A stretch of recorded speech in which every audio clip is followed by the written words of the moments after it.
The authority to speak up here today about building houses and building multifamily is I've been doing it for about 28 plus years. I started out in Albuquerque, New Mexico, building 28 years ago, after about a 5-year hiatus in multi-level marketing. Multi-level marketing gave me a strong foundation in sales, and I got into construction on accident. How many of you guys have no experience in real estate whatsoever? Oh, no. Okay. How many people have no construction experience whatsoever? How many people have no construction and no real estate experience? Okay, you guys. Okay, cool. You guys are still in the right spot. When I got started, I had no construction experience. In fact, the gentleman that's sitting right here in the back corner right here came out to Albuquerque, and when I started pouring concrete, we were all out of multi-level marketing. Darren actually lives down in Calhoun, Georgia, and it was cool because we were all disarrayed because we got shut down by the FTC, and the company, we grew too fast. There was a lot of ethics issues and stuff that were happening with the company, and when the FTC shut us down, we were all making like over 20 grand a month and just went to zero overnight in 1997. And so for a year, we were just trying to find what we were going to do. And back in 1998, I opened up a little concrete company. I didn't know nothing about concrete, and I got into construction knowing absolutely nothing. But we did about $1.2 million in revenue that very first year. And then after that, we took that capital, and the very next year, 1999, we started building houses. And the houses ended up being the most profitable and most lucrative part of everything that we did for over a decade. The 2008 recession hit, and we were also building retail centers. And those retail centers almost put me out of business in 2009 because of how many of them we had under construction, what we were doing in real estate. And at that point in time, I landed up learning a ton of really cool shit about real estate. Because I was in a very unfortunate circumstance. We didn't lose any buildings. We didn't lose any real estate. In fact, the homes, how many of you guys worked through the 2008 recession? Okay, so you guys will remember this. It wasn't until about October, November of 2008 that the recession really set in. And that was when Bank of Oklahoma called me and they said, we're stopping your funding unless you can produce the leases signed with estoppels. Estoppels are like affirmation that the leases still exist. So you had to go back to every tenant and get estoppels to get them to sign these forms saying, yes, I'm still going to move into this building. We went to zero tenants overnight on 2 buildings, guys. Zero.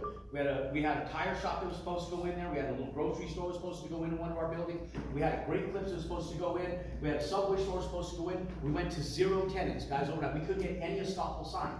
So Bank of Oklahoma said, no more, we're cutting you off. We're not funding the rest of the bill.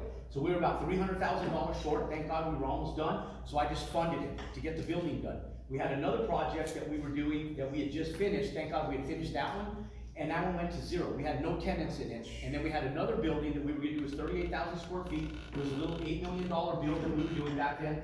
And the other branch of the exact same bank was pushing me to go. And I said, well, shit, this branch right here is telling me to go. This branch is trying to push me to go. So I halted on it. That land that I was using for that office condos back in 2008, we're barely building on it right now, guys. But we're not building office condos on it. You know what we're building on it right now? Anybody guess? Multifamily. Guys, at the time that there's a housing crisis, it's the multifamily game that is actually stimulating a lot of the economic growth in real estate. But even multifamily is crushed right now. How many of you guys know what a cap rate is? How many of you guys know what a cap rate is? Okay. How many of you guys know how to figure out how to retain a cap rate from nothing? Well, you do because you know. Because you're part of my program. So, right? Anybody else? Anybody else that knows how to figure out a cap rate? Okay, nobody? Okay, here's the thing, guys. This is the most important formula you'll ever have. You know, you guys go and you get girls that'll tattoo Chinese letters down the back of their neck, and they'll tattoo like Chinese letters on their arms. You guys need to go in and tattoo this, okay? The value equals net operating income divided by cap rate. Okay? Now, one of the things we're going to talk about today is I'm going to talk about multifamily. How many of you guys are here for multifamily? Raise your hand if you're here for multifamily. Okay? How many of you guys want to build houses? Raise your hands. Okay? How many of you guys want to do both? Okay? Everybody with a multifamily needs to raise their hand because everybody, if it's anybody in real estate, needs to get into multifamily. Here's why, guys. I'm going to start off today with where we're going to end. Because I want you guys to understand, as we're actually going through this, what the end goal is. Because the multifamily sector and multi-unit real estate is where you're gonna save on taxes. In fact, you don't pay no taxes if you do it right. And you're able to go in and take advantage of the passive residual income that comes in from multifamily. Does that make sense? Does that make sense? Yeah. Okay. Now, I'm going to ask you guys to participate today. Is it okay if I ask you guys to participate? Yeah? Yeah. Okay. So one of the biggest things that I'm going to do today is I'm going to make sure you guys are involved. You guys are going to pull out your phones and you guys are going to use your calculators all day today. Now, one of the big things when people come out to see us is they don't realize how much value that they're going to receive from what I'm going to do up here. And one of the biggest things that I do when I come out and I give it to you guys for free is I'm going to give you guys underwriting content that you can utilize forever. One of the biggest reasons that most people fail in real estate is because they don't know how to underwrite real estate. And the real truth is if they knew how to underwrite real estate, it would prevent about 99% of you ever losing money in real estate. To this day, there's never been a year that we haven't bought something or sold something. And we do it redundantly all the time. Usually month over month, sometimes weeks over weeks, we're buying and selling different pieces of real estate for different reasons. Most of it is single family homes. And the thing, from 1998 to today, we've lost $0 on any project that we've ever done, even the retail centers. Because at the time that we were doing the retail centers, I filled in with Subway stores. I went and became a franchisee with Subway. I became one of the largest Subway franchisees in southern Colorado and central New Mexico for a decade. And we did it as a ploy to be able to fill the real estate that was completely empty. We also opened up beauty salons. If you guys have seen the beauty supply company called Trends with a Z and it's the purple logo, that was my company. I started that. We had beauty salons. We started a little beauty supply company. We sold it to the actual girls that were in our salons, and we just wanted to retain the leases. So when we ended up selling off all of those plus the Subway stores, we had field buildings, and we were able to sell it based on this formula right here, guys. Based on the value of that asset and the leases that we retained. Does that make sense? Yes. Okay, now, the same concept that happens with commercial real estate and retail happens with multifamily. And the biggest thing that you have to understand is that everything is manipulated by two variables. One is income. That's your net operating income. The other is cap rate. Interest rates affect cap rate because, ladies and gentlemen, if you have a cap rate that is lower than the debt you have to service, you'll lose that property. Does that make sense? Because the cap rate is equivalent to, like in the stock market. Let's say you buy stock in Intel, and let's say that stock in Intel pays you an annual return of 6%. That's the equivalence of a cap rate for real estate. It's your return on investment provided you pay cash for that asset. It's the percentage of return that you make on that asset. So if you go in and you're making a 3% return on your investment, you can't pay a 6% mortgage. Does that make sense? What happened to interest rates in 2000, guys? They were real low, right? What happened to interest rates in 2000, ladies and gentlemen? Okay, how low? What did they go in 2000? 2%, 3%? On average, about 3%, right? So if we go in, and this is 2020, interest rates were at about 3%. Where are they today? 6.5. In January, the debt coverage ratio that banks were looking at was at 6.5%. In June, they were 7.5%. Now they just went back down to 6.5%, which means that when you're going out and you're buying an asset, the banks are looking at how much debt coverage that the revenue can bring in to pay for that actual asset. And so in 2025, right now, they're underwriting it at a 6.5% debt coverage ratio, meaning that you have to have a minimum of a 6.5% cap rate in 2025 to be able to finance a property. Now, here's what happens, guys. I want you guys to understand this before we get into building houses real quick. Now, you own an apartment complex. Let's say you have like a 10, 12, 15 unit apartment complex. And let's say that that apartment complex brings in $200,000 a year in revenue. And after you pay all the expenses, the property taxes, the insurance, you guys pay all of the site maintenance, the landscaping, the blowing, the cleaning, the light bulbs, the clogged toilets, your administrative staff, the management fees, all of the expenses. Let's say that you have about $120,000 left after all expenses. Does that make sense? Yes, sir. Does that make sense? Yes. Okay, so we have $120,000 left. That's your net income. That's your NOI, at $120,000. Okay? Now, we go in, and if we plug in this cap rate of 3%, ladies and gentlemen, pull out your phones. What is $120,000 divided by 3%? What is it? 4 million. 4 million? 400. No, not 4 million. $4 million, right? Equals $4 million. 120,000 divided by 3%. $4 million, okay? Same asset, guys, same asset. The walls are the same, 2025. The floors are the same. The tenants are the same. Rents have probably even went up a little bit. But let's say that they didn't, and let's say they stayed exactly the same. And let's say that we have the exact tenants, the exact rents, the same occupancy. Maybe we were at 95, 97% occupancy in 2020. We have the exact same occupancy today. Nothing has changed. The income's the same. The only thing that changed is one thing, and it's the cap rate. It's the debt coverage ratio. At 6.5%, if we go in at 6.5%, guys, what is that same $120,000 divided by a 6.5% cap rate? 1.8. $1.8 million. You guys realize that there's $2.7 trillion that's going to come to the open market over the next 2 years based on this right here, if we don't fix what's happening in multifamily and in commercial real estate in general, guys. And so the value of an asset to a bank, if you went back in 2020, the value of that asset was $4 million. The reason it's coming back into the bank is because how the hell do you finance a $4 million building when it's only worth to a bank $1.8 million? You guys get it? Yes. Yeah. Yes. That's opportunity in real estate right there. Those are the type of assets that are coming to the open market. But if you're not aware of that, you know who those assets go to? They go to me. So I'm first in line to buy it, and I know all the brokers nationwide. Seriously. And so, but the biggest thing is that you guys need to pick up the pieces, because it's not just happening on institutional assets and large assets. It's also happening on the small real estate as well. Because it's not just the 100 unit, the 200 unit, the 300 unit real estate that's happening to, it's the small stuff as well. But in a time that people are trying to sell $4 million assets for $4 million and they're not selling, you're not going to buy an apartment complex with much equity in it, because the banks themselves are not going to release that stuff, because they themselves don't want to take a wipe on that. Even if you get rid of all the equity, the banks are still going to take a licking on that, because most of the debt doesn't hold 50% of its value, and most people weren't carrying 50% equity on those properties. Does that make sense? Does that make sense? Yes. Okay, now, here's the thing, ladies and gentlemen.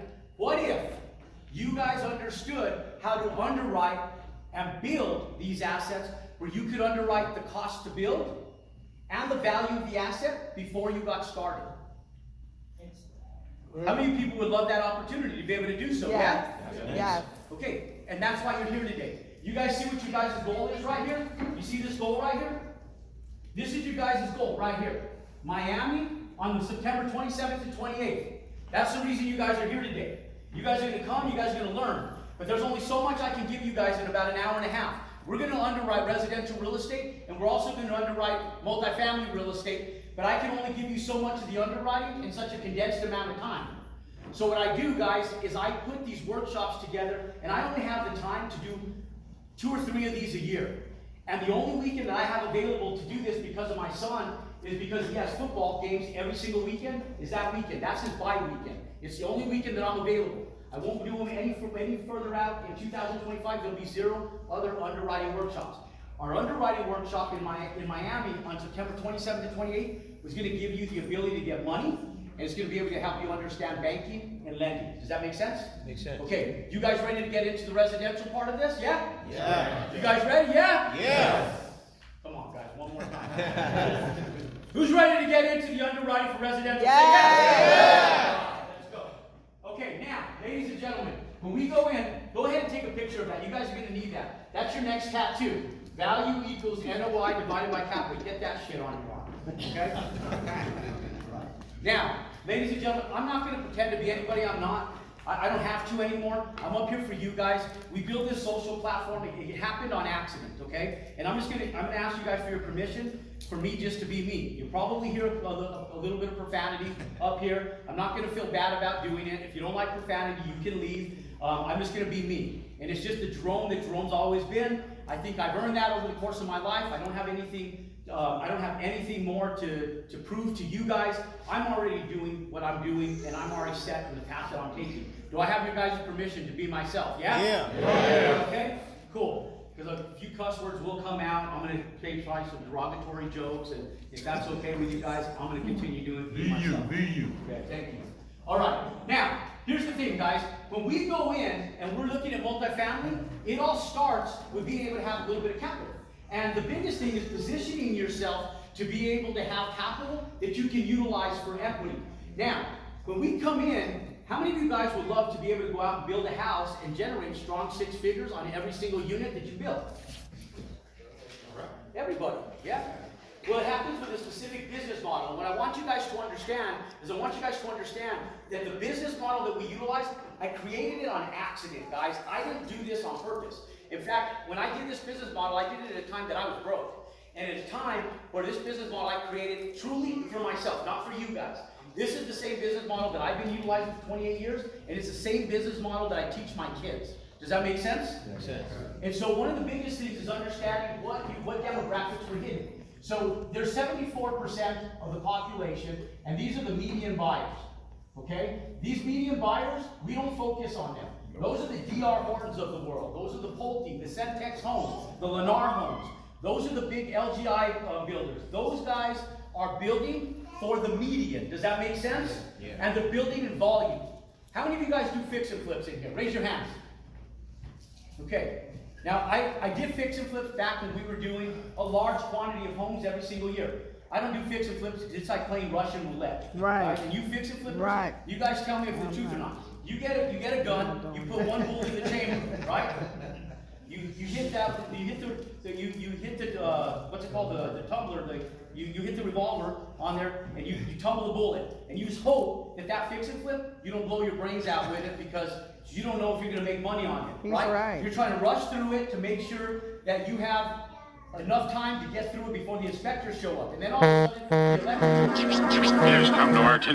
you don't have a set of permits, and now you have to upgrade the entire electrical, and your profit of $40,000 just went down to $25,000. Yeah? How many of you guys have ever been in that position? No. Yeah. And so one of the biggest things is I would fix and flip. If there was money in fix and flipping, guess what I would do? I'd fix and flip. The reason I don't fix and flip is because that shit doesn't work. Right. Does that make sense? Right. It's a bullshit business model, guys. I know that it seems like it's a better business model. The only reason you feel that way is because you have a tangible asset. Because your mind tells you that if I can't touch it, I can't feel it, I can't see it, then it doesn't make money. And so you go buy this tangible asset that doesn't make you any money because you can touch it and feel it. It makes you feel warm and fuzzy because you have a tangible asset sitting on that dirt, even if it doesn't make you money. The problem with new construction is most people think that it's an undertaking, but it's not, because the variables on every single build are exactly the same, except for the dirt. Does that make sense? Yeah. Now, once you learn the dirt game, then everything else is all the same. Make sense? Okay, so even though you can't touch it and feel it initially, you can touch it and feel it on paper. So everything that we talk about today is going to be revolving around lenders and banks. Because lenders and banks, ladies and gentlemen, are how we get financing for the land and the build. Most people don't understand the underwriting, how banks work. So unfortunately, to your disadvantage, you don't go after it. There's contractors that are sitting here. How many of you guys are builders that are already building homes? Raise your hand. If you're a builder and you already build homes. Anybody? One, two? Nobody? Nobody in this room builds homes? Yeah, I only built a couple. Build a couple. Oh, you still build some. Okay? Be one of the first rooms we've ever had with no builders in it. Okay, good. So you guys are my guinea pigs. It's funny. All right? We got some chairs up here, guys. I got an empty chair here. Well, not this one. That was safe. We got an empty chair here. I got a couple empty chairs here. Come on up here because there's going to be more people that fill in over the course of the next 15, 20 minutes. Okay, come on up here. Okay, now, How many of you guys, and then before I start this, I'll just tell you guys, I'm not ICE, okay? I'm not gonna deport you back to your origin, okay? To your country of origin. So I say that before, because I was just in El Paso and I said this, and nobody raised their hand, not a freaking person. And I'm like, you guys are in El Paso, the border is like a 5-minute walk. And not one person raised their hand. How many of you guys are immigrants, not born in this country? Raise your hand if you're an immigrant not born in this country. Holy shit. Wow, no kidding? Wow, that's awesome. Raise your hand. If you're an immigrant and you weren't born in this country. Damn, we're gonna pull some success out of Atlanta. Sir, why did you come to the United States? To live the dream. To live the dream, right? How old were you when you came to the United States? I was 47 already. 47? Did you bring your kids here? No. No? Brought yourself here? Yeah. For a better life. Who else is our immigrants? You guys are immigrants? Why did you guys come to America? Same thing to live the dream too. Yep. You guys have kids? We have to go. Yeah. Better place to raise your kids? Where are you guys from originally? Honduras. Honduras. I was just in Honduras 2 weeks ago. Oh, nice. Yeah, beautiful in Honduras. We'll build me a mansion out there for $500 grand. I believe A it. badass house. It's like, I believe it. everything's $500,000. How much is that? $500,000. I'm like, how about that one? $500,000. I'm like, how about that big ass house right there? Like $500,000. I was like, no shit. So every big house is $500,000. Like, yeah, every big house is $500,000. Like, come on, let's go build me a big ass house for $500,000. You know, beautiful though, beautiful Honduras. Who else, guys? Who else? Why did you come to America? I'm a student. You're a student? Why not stay? Why don't you study at home? Better opportunities here. Best opportunities here. Ladies and gentlemen, we just got the best administration that we could have gotten for the United States of America. I don't give a shit if you think that, if you guys believe in Democrat, if you guys hate me because of it, you can leave. Doesn't matter to me. Doesn't affect my life one bit. But I will tell you this. We have an administration that just created some of the best bills that are available to us as U.S. Americans. This country was built on capitalism. The bullshit that's been sold to our country over the last several years is garbage, ladies and gentlemen. I'm just going to lay it out the way it is. I don't hate talking about politics. I'm not going to make it a political thing, but I'm going to tell you guys that America is America because of our free enterprise system and our capitalistic values that we have in the United States. Does that make sense? Yes. Does that make sense? Yes? Yes. Does that make sense? Yeah? Yes. I see like half and half. Answer is yes, guys. This is America. And in America, guys, we're a free enterprise system that we function on capitalism. What makes our country the best country in the world is that we function on free enterprise. Does that make sense? Yes. And so the banks and institutions run our country. If you don't understand how banking works, how do you go out there and get lending? Most people don't even understand how banks work. How many of you guys have ever been to Las Vegas, Nevada? How many of you guys have ever been to Vegas or like Atlantic City and gambled in the casinos? Now, are they building those casinos because they're making no money, or they're building those billion-dollar casinos because they're making a shitload ton of money? They're making a shit ton of money. And the reason that they're building those is because they have a system, guys. And that system and the processes that they use and the stats that they use bring in 4% advantage over the sedentary individuals. That 4% grosses them billions of dollars in revenue. Now, if you knew those house set of rules, how many of you guys would go to Vegas a lot more often? Like, shit, I live there, right? Now, banks work the same ways, ladies and gentlemen. How do banks make money? By lending money, right? Okay, so if banks make money by lending money, do you think that they want to find good assets to lend it to? Yes. Okay, now notice I didn't say good people to lend it to. They want good assets. How many of you guys have an 800 credit score? Raise your hand. If you have an 800 credit score. Okay? Keep your hand if you have an 800 credit score. Okay. I've never had an 800 credit score in my entire life. Okay? I use my credit like a stolen car. I beat the shit out of it. Okay? That was and that's funny. just the truth. Right? I ruined my credit I had a 460 when I started this game, guys. So if you guys are sitting back thinking like, shit, can I really do this? The answer is yes, you can. Okay? Now, the reason that what we do works so well is that they're not just solely judging you yourself. What they're doing is they're looking at the asset itself. Does that make sense? 100% of real estate is asset-based. Okay? Everything is asset-based. And to evaluate those assets, we use what's called comparables. They're comps. Okay? Now, everything that we do is comp-based. So we go in and we start looking at these two things. These are what the banks are looking at. Now, I know those of you guys that have an 800 credit score think that they're looking at you. And the problem is, it's not really your guys' fault that you guys don't understand this. We spent 13,000 hours in an education system that was built by the Rockefellers to teach you guys how to go out and become good employees to work for the Rockefellers back in the early 1950s. Does that make sense? Yes. No, it doesn't. No gas sense at all. It makes Because we sense live for in the a capitalistic Rockefellers. country. Okay? That's why all this chaos exists, guys. Because we're taught to be slaves to someone else's company. Now, there's nothing wrong to being an employee. There's nothing wrong with that. In fact, what we do up here has always been a part-time business for us. Even when we were building over 50 units a year, it was a part-time business for us. To go out and build one house, guys, is a part-time business. If you show up in the morning for an hour before you go to work and you evaluate the progress of your build, and then if you spend one more hour, 5 days a week doing that, and you spend 10 hours a week, you'll be better than 99% of most general contractors. Does that make sense? Yes. Okay, so everybody in here, what I tell you guys is take advantage of the opportunity and the entrepreneurial values that exist building homes so that you can take advantage of the same tax incentives that the wealthy do. But still stay at your jobs so that way you have income as we get this off the ground. Make sense? Okay, now, when we go in, ladies and gentlemen, 2% of homes sell to the ultra wealthy. Okay? We don't function here either. It's too high risk. This number is too small. And what happens, guys, is 24% of our population is the upper middle class. Now, this is where we function all of our revenue in the single family home game. Is right here with the upper middle class, this 24%.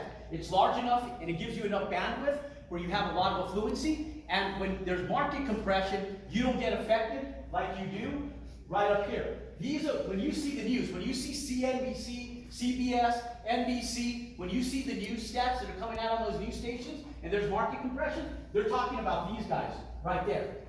Now, these guys are the ones that are responsible for 16%, for 16% of the 18% of homes that are being purchased cash money. Okay? 18% of all homes, guys, nationwide, are purchased with cash. Of that 18%, 16% of them are purchased by the upper middle class. Make sense? Because these guys are our parents, they're our grandparents. They're the people that have lived in their homes for 20 years, 30 years, and they're buying these homes right here. Okay? These are the people that are the doctors, the attorneys, the lawyers. They're the people that are the scientists and the more affluent people that are living in these subdivisions. They're the ones that live in the subdivision for the better schools and for better affluency. Does that make sense? Safer place for their kids. Now, here in the Atlanta area, we typically focus on dense development right here in Atlanta. Most of you guys live just outside of the Atlanta area, yeah? Yes. Okay, now, where do the upper middle class go and migrate to when they move to the Atlanta area? What are the municipalities that they move to that are building new? Like, where is the largest and fastest growing areas where there's new construction that people are moving to here in Atlanta? Where is it? Johns Creek? Yeah. Johns Creek? Milton? County. What is it, Clark County? Yeah. I heard Stockbridge. Where else? Stockbridge. Stockbridge? Okay, what else? Where else, guys? Everywhere outside 285. Everything outside 285? It's growing out there. It's just booming. Okay? Now, on these areas, what are houses selling for predominantly, ladies and gentlemen? About $1 million. About $1 million? Yes.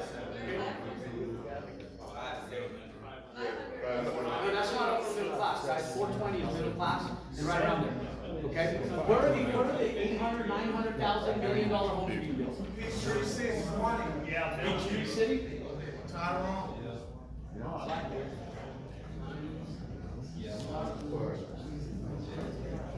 Okay, now, here's why I ask, guys.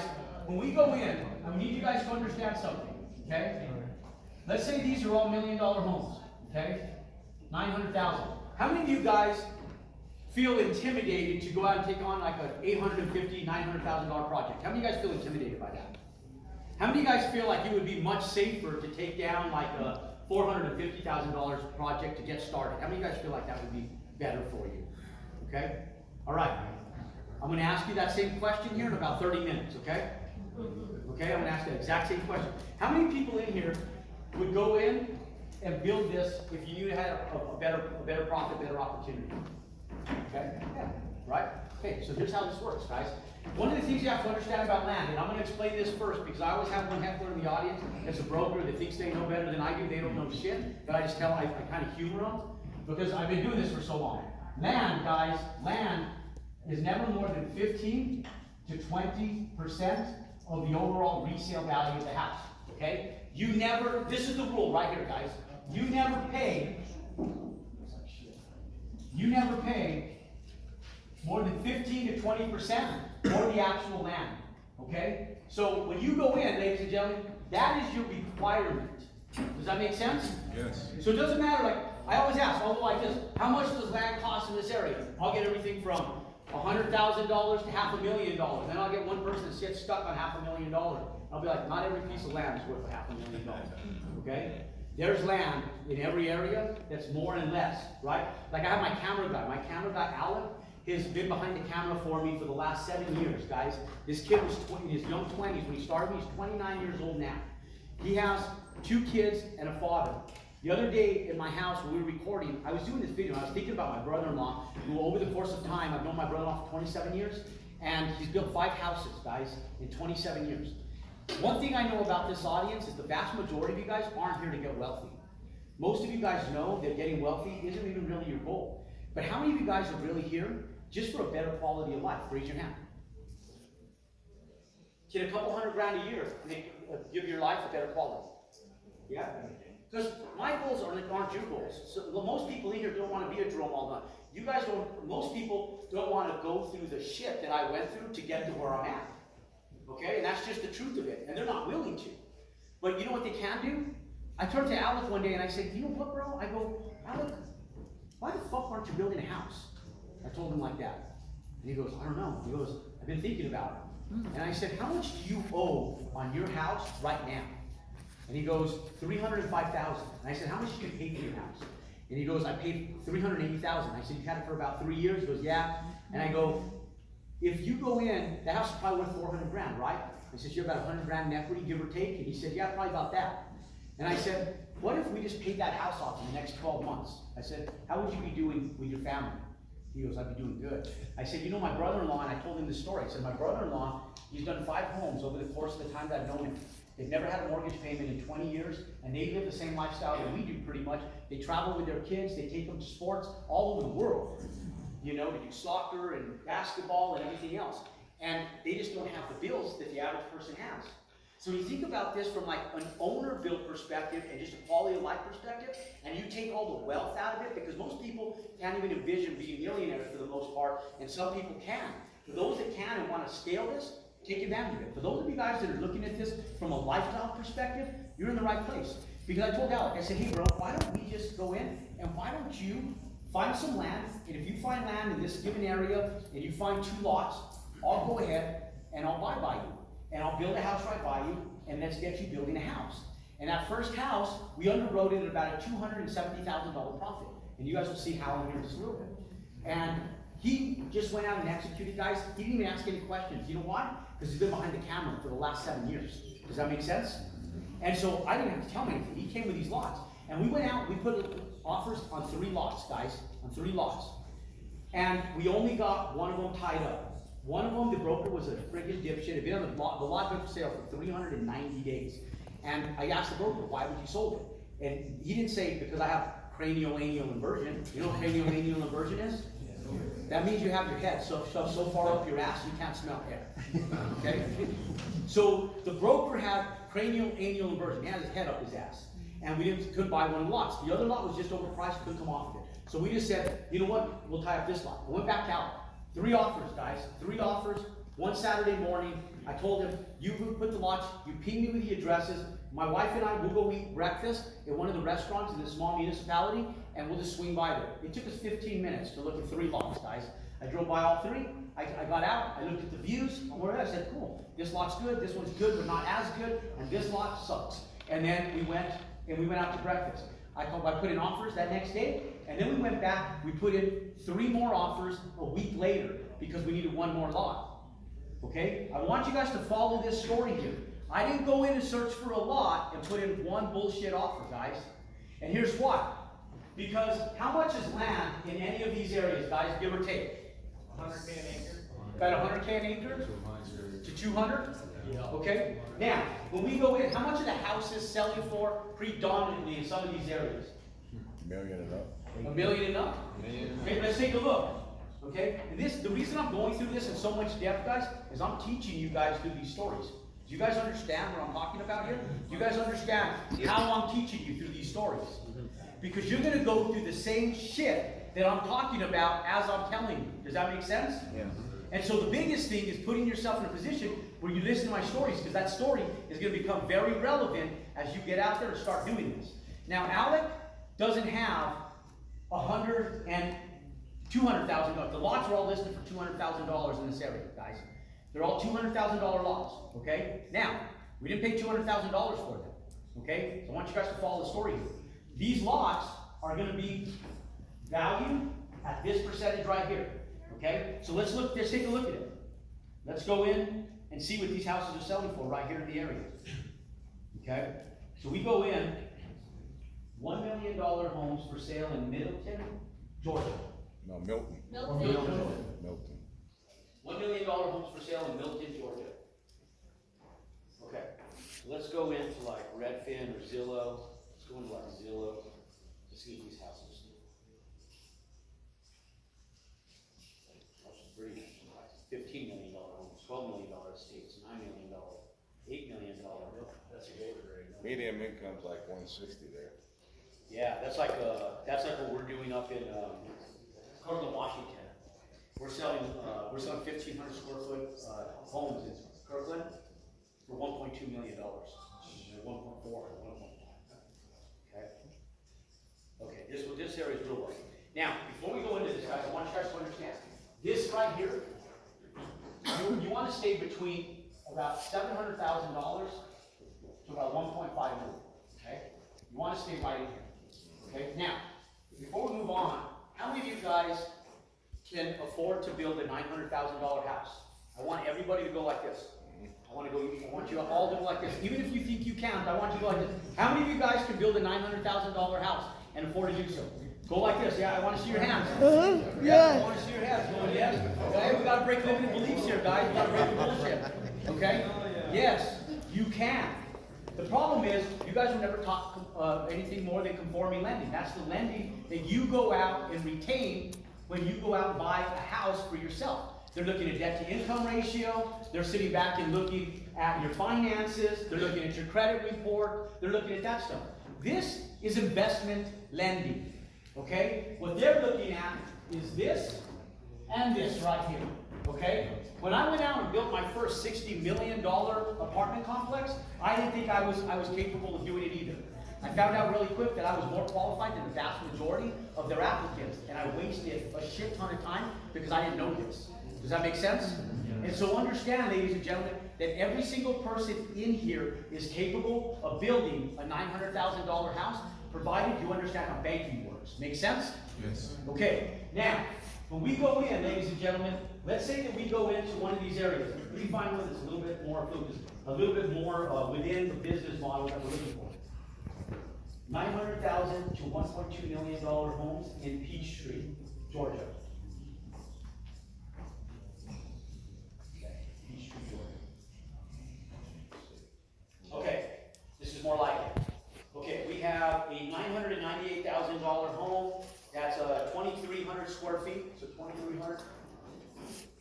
2,300 square feet. I don't know if I'm going to use that number. I'll make it a little bit bigger just to stress my business model a little bit. Okay, we got another one for 1.65. Oops.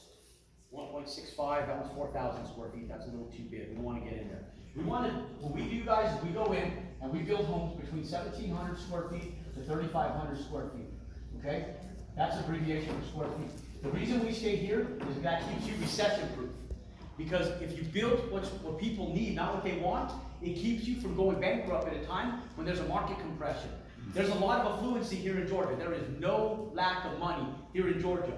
Some of you guys will end up pushing this business model, but this is where we want to stay predominant.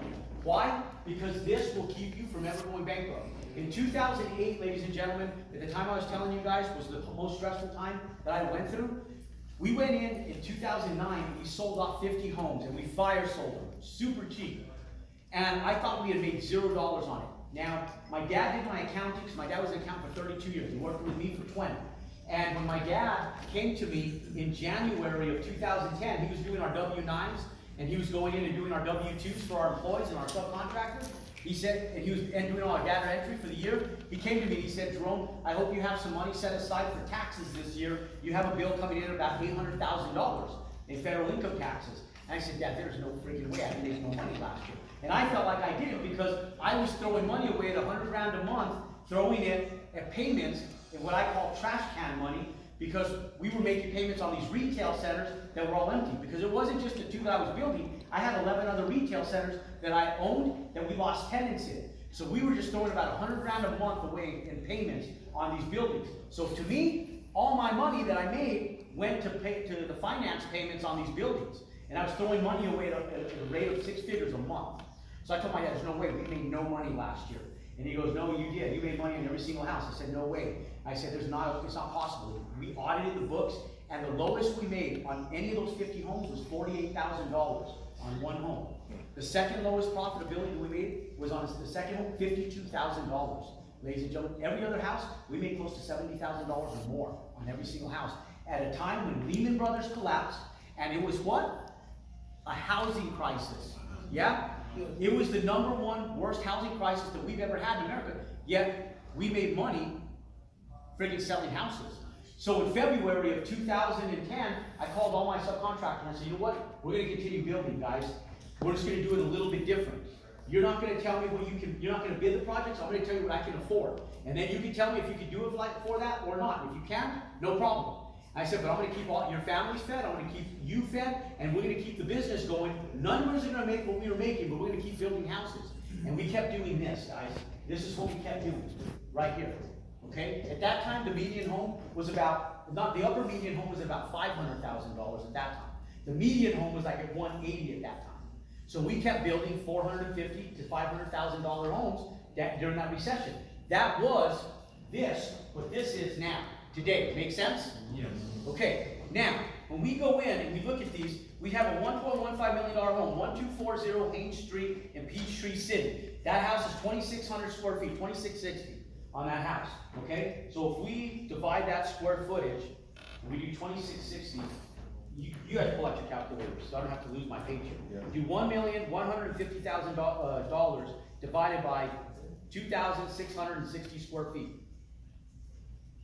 What's the price per square foot? $432 a square foot. That's good. Okay. Now, when you guys go in and you're looking at areas, never pay more than $207. Never go into there and build in an area that's less than $275 per square foot based on comps. You won't make no money. Okay. That's your minimum on comps.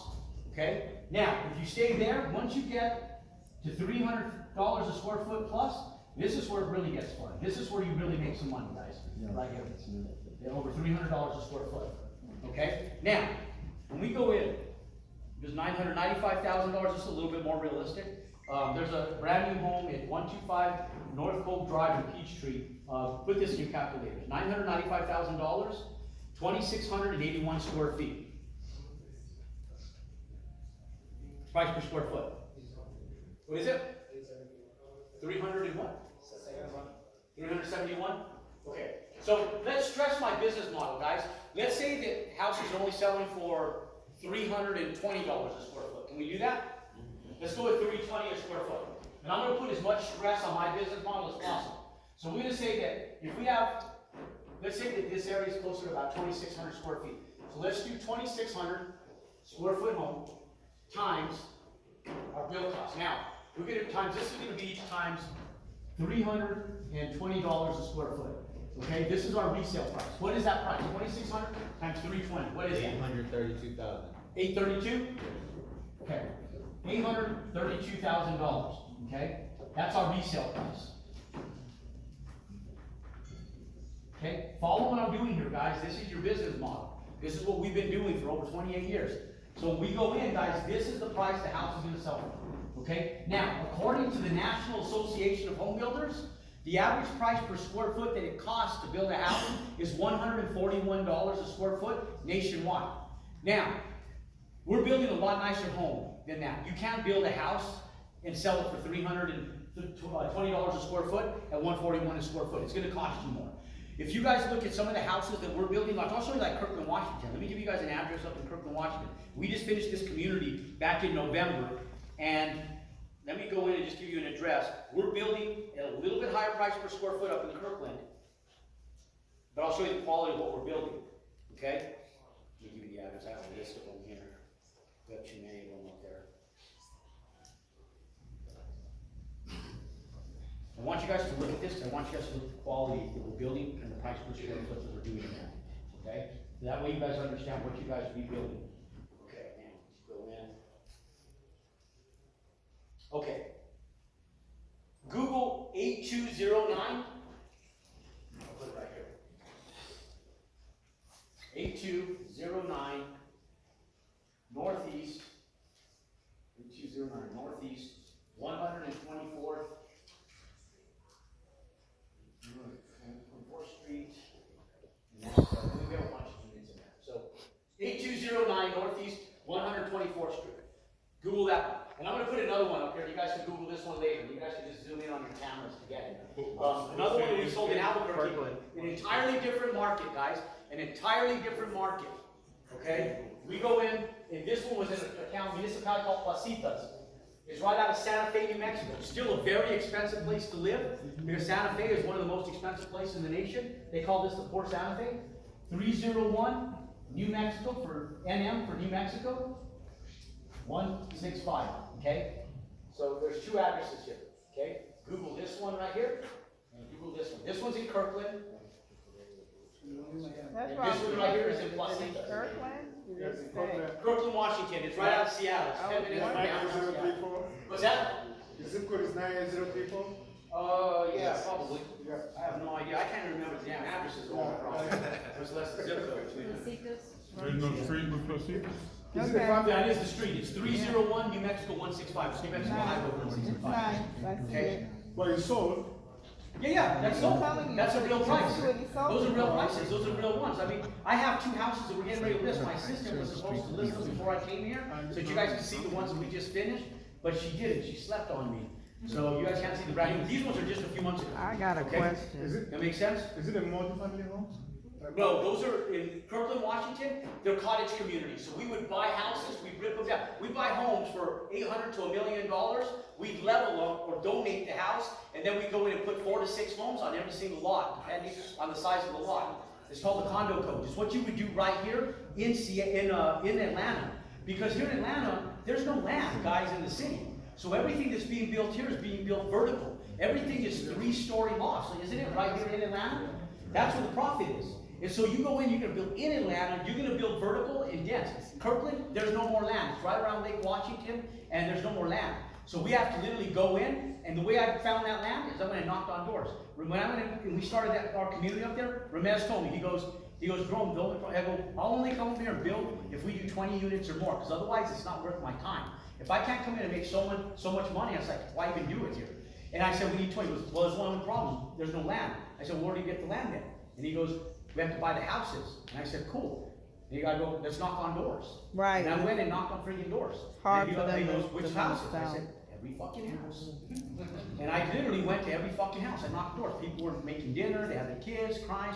And I knocked on the door. I'm like, hey, I go, I love your house. They don't I want ain't to never sell used to shit. I them. just tell them like that. I'd be like, They don't ever want to I sell. love your house. And they'd be like, and I'd be like, you ever thought of selling it? And I walked up and down every street. I started in sales, guys. I freaking walked up and down every street in Finn Hill and Juanita, down in Kirkland, Washington, until I got two like maybes that night. And then over the course of like 30 days, I accumulated enough homes to purchase. that we were able to do 24 units of single-family homes in that area. Some of them had to be condos to get more density that were attached, okay? We make more money with single units, so a lot of them, if you go in, are also single freestanding homes. Most of them, okay? But just look at the interiors, look what we're building, look at the quality of what we're building, the trim outs of them, when you guys go in there. Because we're building these, the ones in Kirkland, labor's more expensive. We're building those in a very expensive market at about $185 a square foot. In New Mexico, that house cost me $155 a square foot, actually $154 and like 70 cents a square foot. But we'll just call it $155 a square foot to build that house, okay? That's our cost. Most of you guys will need a general contractor because you guys aren't contractors. Make sense? Yes. And so we will work with you guys to teach you guys how to retain general contractors to get the lending initially. But the goal is, at some point in time, and even now, is to just do an owner build. Because a lot of people sitting here today have the capabilities of taking down a build as the owner. And then you don't have to deal with the contractors. Does that make sense? And there's lending, like FHA lending, if you do an owner build, guys, where you have less than 5% down.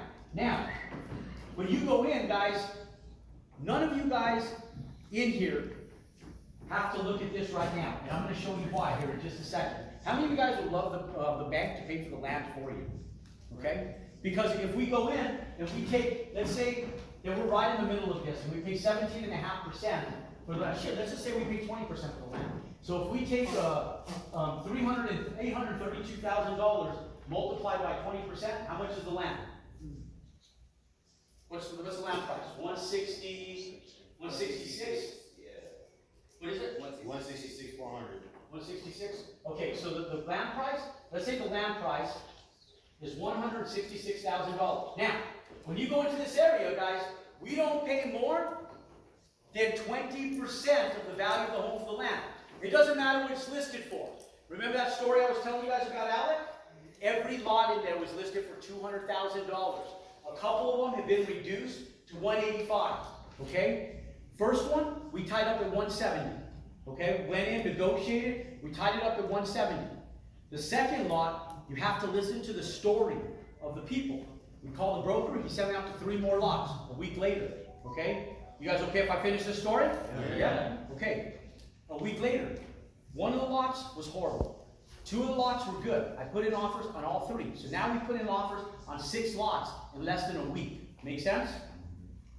Only had 1 tied up.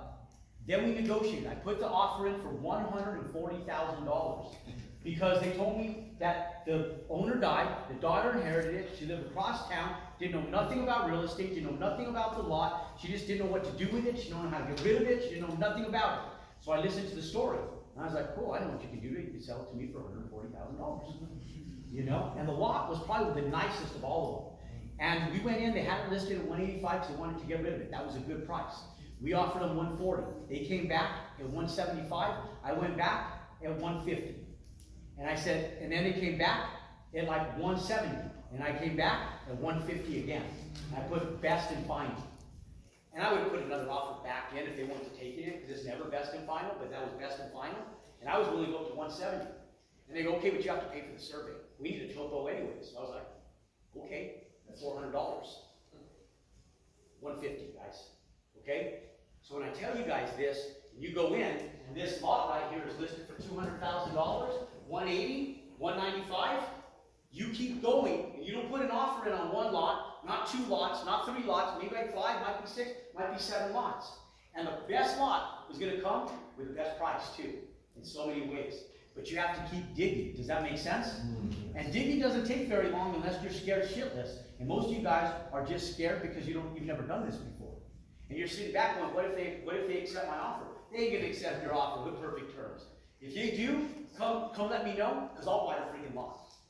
Okay? And I'll build a damn house if they accept it under perfect terms. Okay? With a discounted price like that. Okay, now, you go in, the lot's 166. Now, let's say that it's going to cost us, we have to hire a contractor, $165 a square foot to go out and build that house. We take $2,600 and we multiply it times 165. What is 165 times 2,600, guys? 33. What is it? 32. No, 2,600 times 165. 429. 429? Okay, so the cost to build is 429? Yes. Okay. Do I still got you guys' attention? Yes. Am I losing you guys? Are you guys okay? You guys good? Do I need to pull out the electric probe? Shit out of you? You guys okay? Alright, cool. This is a lot of shit, right? Like, I mean, it's a lot. How many of you guys thought you guys were going to come in and learn nothing today, just network? How many of you guys are getting way more learning today than you thought you were going to bargain for? Okay? I mean, you guys ever come? Look, guys, when I do this, I don't do this education stuff to come in and just make money, guys. I do this stuff because you guys fund my big multifamily apartment complexes. I'm doing a capital call next week. I have thousands of people in our community. When I go in and I do a capital call, I'll send one letter out to 2,000 people that have been in my community already making strong 6 figures, building houses. So they need a tax deduction, and they're trying to resume into multifamily. So what ends up happening, guys, is I send out a letter to 2,100, 2,400 people that are in my community, and in 1 week I fund $4 million for a project to be able to go vertical on a $40, $50 million project. Does that make sense? Yes. So the reason I do this, if this guy's making money in real estate, why would he be doing this? That's why. Because I'm taking your guys' money after I help you guys make it, so that you guys are making returns and dividends on your money. But most of you guys don't have the money to invest in my deals right now. But because we've been doing this for 8 years, and I started this in 2018, we have over 2,000 people nationwide. So when I do a capital call, the people that are investing in my projects are those of you that are in my community that have been working with us for a year, 2 years, 3 years, 4 years. You know, like I got a young lady, her name's Miranda, she's kicking ass, and that's one of her goals. She's been back in educating herself in the multifamily space. This young lady's been working with us for about 3.5 years. Last year, she built 4 homes, sold 2. She netted a little over $500,000. This year, she's building 6 homes. She'll sell at least 4 of the 6, and she'll net over $1 million this year. Problem is, she's going to need the multifamily to cost segregate, and she's going to need a little bit of ownership. So she wants to get in the multifamily space, but she doesn't have enough time between now and the end of the year to be able to cost segregate anything. So she'll invest in a project that we have, so that way she can take a sliver of equity out of that project and get the tax incentives off of that project. Does that make sense? Okay? That's why I do this, guys. So those of you guys go, why does he give this one? I don't give a shit. I'll give you all information. All the information. Why do you give all that information for free? Because I don't give a fuck. I want you guys to fucking learn. Right? Because the more money you make, the more money I make. If I teach you guys how to go out and make 200 grand off every bill, do you guys mind if I go out and do a $50 million development? Hell no. Okay, that's what it's about, guys. You know why? Because the Bible told us so. Iron sharpens iron. And everything that we do, guys, is a benefit to help each other out. Does that make sense? Okay. Now, when we go in and we do this, ladies and gentlemen, we go in at $429,000. Okay? This right here is what you need from the bank, is these 2 things right here. Okay? What is 429 plus 166? That's 560, 80, 590, what is that, 595? 595. 595? 595, okay. $595,000, okay? This is what we need from the bank, guys.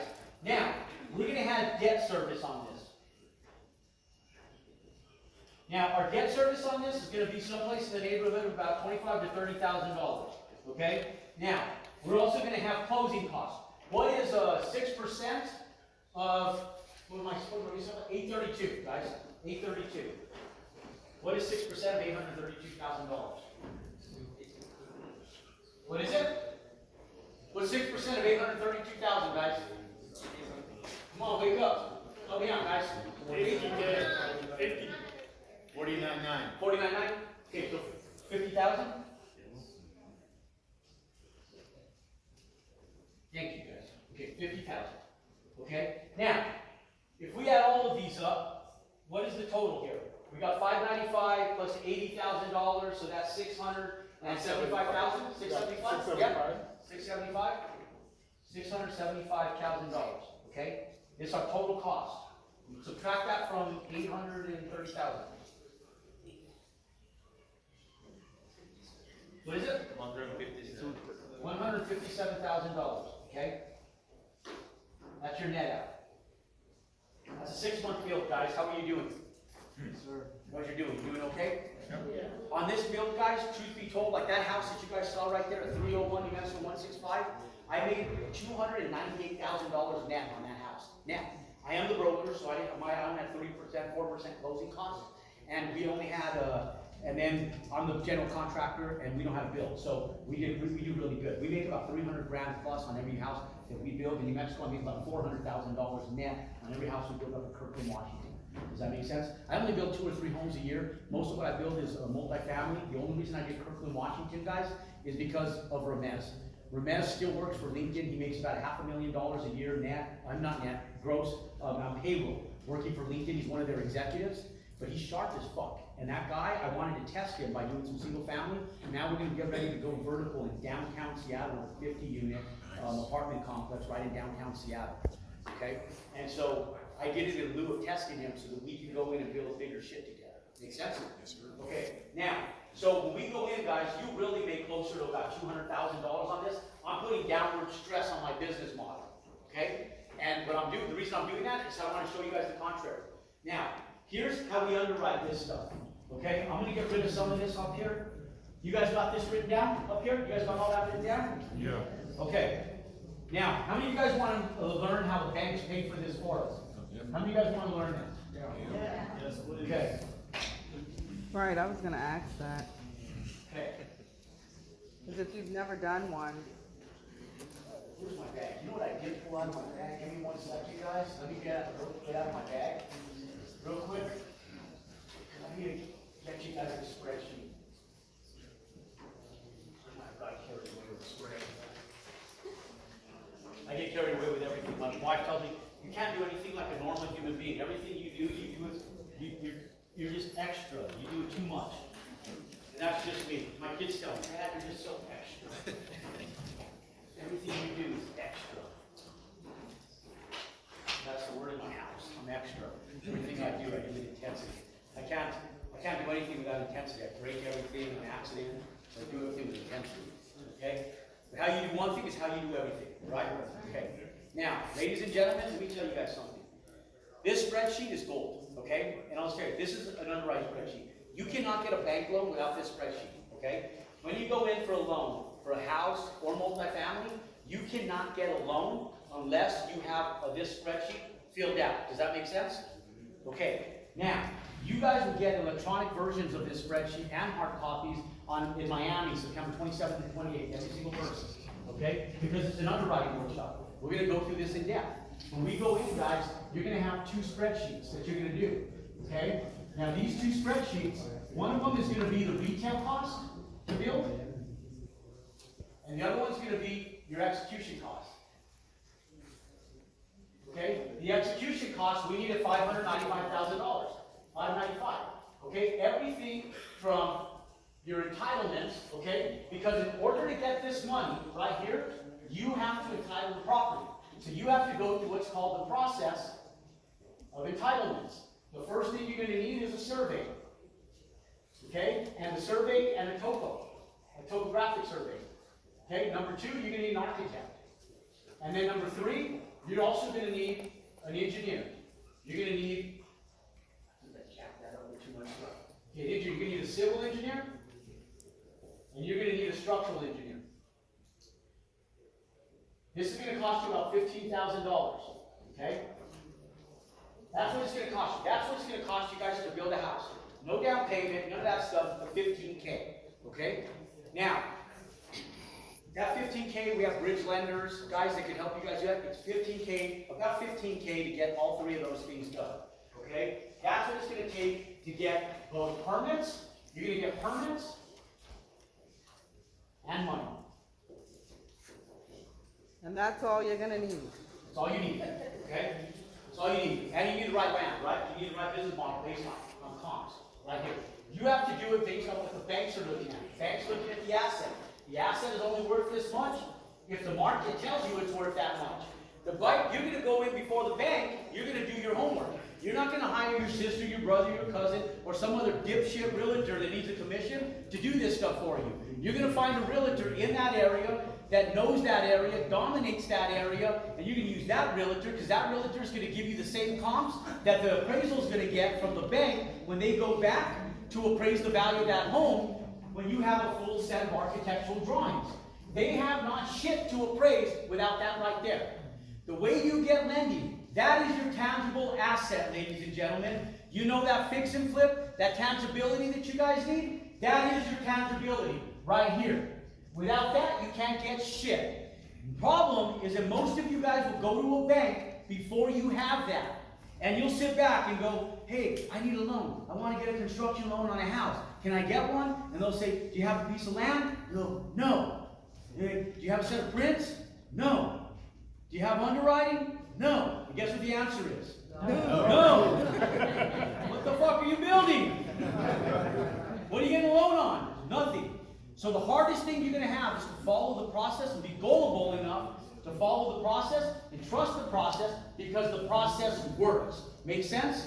You know all these people that raise their hand that are immigrants? They will become more successful faster than the vast majority of you guys that were born and raised in our U.S. education system. You know why? Because they learn from what they're taught and execute based on it, and they don't function on limited beliefs that we've been restricted with when you're raised through our U.S. education system. Does that make sense? He's right. And so the problem is the limited beliefs. These guys that are immigrants, like Ramez is Jordanian, Right. they just come in and fucking execute. He's right. Period. I You know that. And everybody else comes back and goes, are you sure you're going to be able to get a loan? Yes. Yes, I'm sure. Because they don't give a shit about you. You, Mr. and Mrs. 800 credit score, listen up. If you go in and the house is going crazy for $600,000 in that area, guess what? Your $800,000, your 800 credit score don't mean shit to the bank. They're not going to give you that loan. Does that make sense? It don't mean nothing to the bank. Because they don't care really about you. They want to know that you're going to pay the bill, but if you get hit by a Mack truck walking out that truck today, out of this building today, guess what? Does that asset hold the value that they can get their money back? Make sense? Right. Because we're all going to die one day. That's one of the only guarantees there is in life. Say that. Okay? So, if they know that there's a possibility that you can die, they're not looking at you. They're looking at the asset itself, what its value is at, because they don't care about you. They want that value asset because that's how a bank functions. Yeah? That's it, guys. So we go in and we get these comps. So yes, this is all you need right here. You need the engineering, you need the architect, you need a civil engineer. Okay? Now, when we go in and we underwrite this, you guys, how many of you guys want to know what you're going to profit before you get started and before you turn dirt? How many of you guys want to know how much you're going to profit before you go to the bank and you close on that dirt and the bank writes a check for that money? How many of you guys want to know that? Okay? So then that's where your due diligence comes in. That's what we're going to go over on September 27th and 28th. We're going to go through every line item on the spreadsheet. We're going to do it twice. We're going to do it in the morning for residential. We're going to do it in the afternoon on the 27th for multifamily. And we're going to go through every single line item. Some of you guys will have your own projects to put your own numbers in there, and some of you guys will come in without a project, and we'll use our numbers that you can plug and play and learn how to underwrite real estate in Miami on September 27th and 28th. Does that make sense? Yes. Okay? Now, your first line item is your soft cost. Guys, it's going to be your soft cost and your land. So you got your land, and these are your soft costs, guys. It's your architecture engineering. Why do we put that in there? Because once we get funding from the bank, guess what the first draw is going to be? My land and my $15,000 back that I put into that bill. I'm going to put it right back into my pocket. You know why? Because the second I turn dirt on that first bill, guess what I'm doing with that $15,000? Tying up some more land. I'm going up and tying up more land, and I'm going to go in and entitle another piece of land. So the second I'm done with this house right here, I got another set of permits in the pipeline, so I turn dirt on another house the second that other one sells. Make sense? Okay, now some of you guys are saying, well, how do you own the land? All you guys do, when you guys go in, you guys don't own the land, you tie up the land. Communication is key, ladies and gentlemen. Alec doesn't have $150,000 to buy that lot. He has $20,000 in his bank account, and he needs it to run his business. And one of the things I told him, I said, Alec, run your business lean, keep that $20,000 in there. You're gonna need about 15 grand to get through entitlements, I told him. Now, once he does that, we tie up the lot. The realtor continued asking him for proof of funds. I told him, just send him the survey back and say, when they ask for proof of funds, ask them for the survey. And then when they don't give you the survey, then you can provide them with the survey. And then I told him, just don't worry, don't even answer the damn question. There's no rule in law that you have to show proof of funds. It's not a real estate requirement. It ain't a state fucking law that you have to show proof of funds. So I just tell him, she'll finally shut the fuck up. Just keep doing it. I told him, in fact, Alec, I'm gonna prove you that they will. I won't show proof of funds on my lot either, I told him. Okay? And guess what my realtor did? I can go through every email, like 6 times. Oh, can you guys send us proof of funds? I mean, can you send me the survey, please? And then you go, can I just send proof of funds? And I ignore the email. Then, can I show me proof of funds? I ignore the next email. Hey, we need proof of funds. And I say, hey, did you guys get that survey yet? All of a sudden, we've had the lots tied up for 2 weeks. They stopped asking for the proof of funds. Why? Because it's in escrow and the lot's tied up. Legally, the lot's tied up. Proof of funds or no proof of funds, that lot, I control it now. Make sense? There's no requirement. There's no real estate laws that show they sign the escrow, they sign the documents. Those are legal documents. Does that make sense? Yes. Okay? And they stopped asking for Alex proof of funds as well. Okay? And so you guys can do it your way. Okay? Or go get proof of funds. Go to a bank, go get a pre-qualified letter, or go to someone to show proof of funds. It's up to you guys. But if you don't have the funds, what do you show? You didn't have proof of funds to show. We didn't tell them. All we did is we just ignored them. Okay? They left him alone. I told him, watch this, guys. Because I tell people complicate stuff. And some of you guys say back, well, I can't do that. I can't do that. For me. Okay. Don't do it. You know, go show proof of funds then. Okay? Or go show proof of funds. There's no legality that requires you to show proof of funds. I usually show proof of funds because I have it. But if I don't, I did set a point. Rick had told me, Rick goes, Jerome, you should document that and just show it to the community to show them, like, there is no requirement to show proof of funds. Okay? So we go in, we have the land tied up, and now we go in and we start executing. So we want the bank to pay for the land. Now, we go in, we have our dirt work, we have our foundation, we have our framing package, we have our framing labor, we're gonna have plumbing, mechanical, electrical, we're gonna have our roof, we're going to have our drywall, our insulation, our flooring, our cabinets, our trim out, our doors, windows, everything, all the way down. Guys, those numbers are going to be $595. How do I know? Because you're going to execute to those numbers before you get started. There's going to be some numbers that are higher, some numbers that are lower. You're going to get bids. You're going to send this to the contractors, and you can get bids. If you hire a general contractor, part of his contractual agreement is going to be the maximum amount that you're willing to pay him. The maximum amount you're willing to pay him is his profit plus this right here. Does that make sense? And that's included in there. So his GC fees will be right there on the bottom. Does that make sense?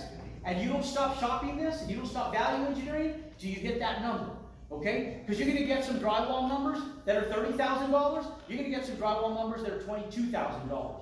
You're going to get some roofing numbers that are $25,000, and you're going to get some roofing numbers that are $16,000.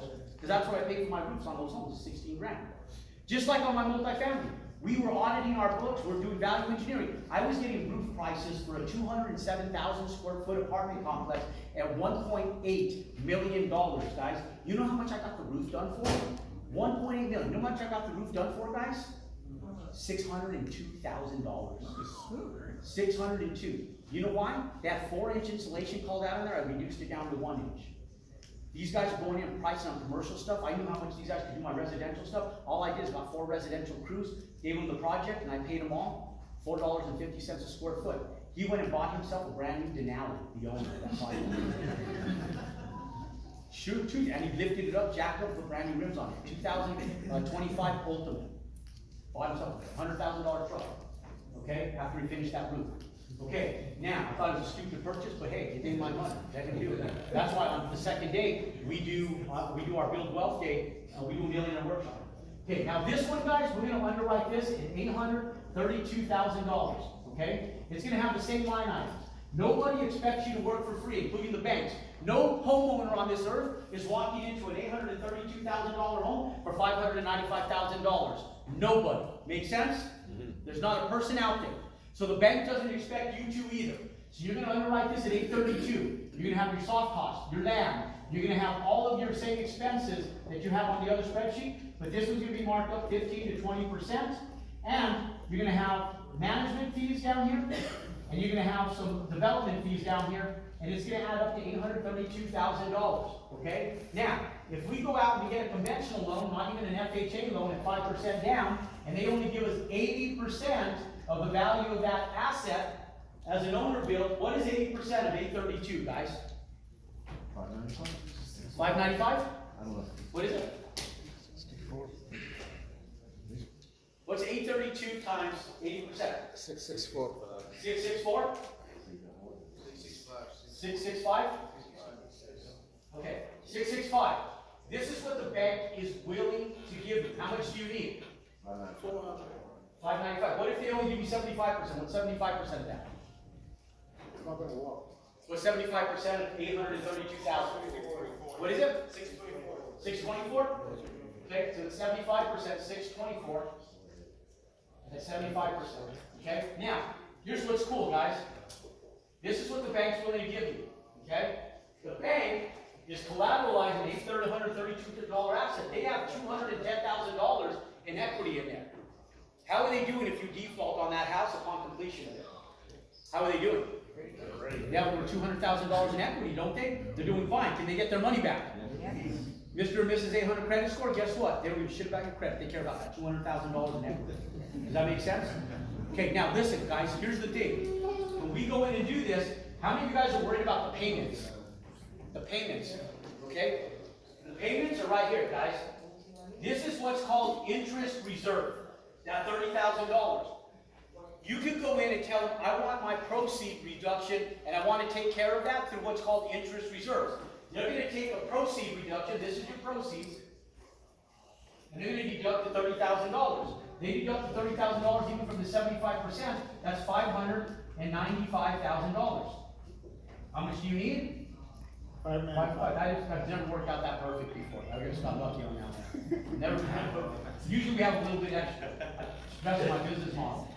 But this is what's called, it never done. I always have a little bit left over. But the numbers are never the same.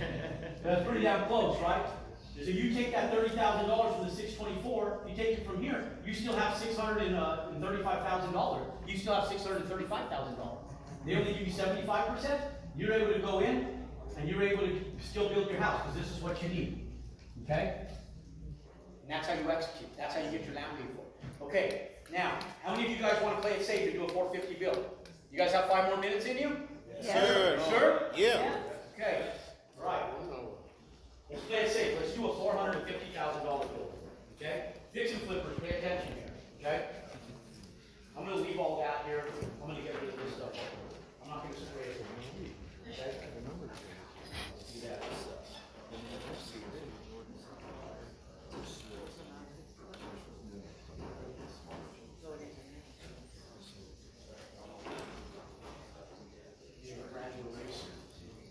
Okay. All right, guys. So we go in. Let's do a $450,000 bill. Let's do this in green so we can see it. So we do a $450,000 resale bill. Okay. Let's say that that house is only 2,100 square feet instead of 2,600. DR Horton is selling a lot of homes that are 2,100 square feet for $450,000, aren't they? Okay. So let's do a 2,100 square foot house. Now let's take 15% of the land, guys. Let's say that we take the lower end. Now let's stress it the other way. Let's give these guys all the benefits of the doubt that they function to the best build that they can at the best prices, right? I'm stressing the crap out of my business model to put downward leverage on my business model. Let's do the opposite on this one. Take 15% of the land on 450. What does the land cost? 675. Land is what? 675. 67.5? Okay, so 67.5. We're not going to be able to pay 67.5 for it. Let's even take it down lower. Let's take it down. Let's say you go and find a lot for $60,000. Okay? Let's say that we go in, we negotiate a lot for $60,000. Okay? Now, we go in, we take a $60,000 lot down. Now, the national average is 141. Let's say that we go in and we build it for $6 less than the national average of 135 a square foot. That's going to take some management, guys. That's going to take these contractors going in, and you're going to have to go into every DR Horton subdivision and poach every damn employee and every subcontractor they have in there, because those are the only subcontractors that can afford to allow you to build at this price that you don't have to self-perform. So now let's go in and do 125 times $135 a square foot.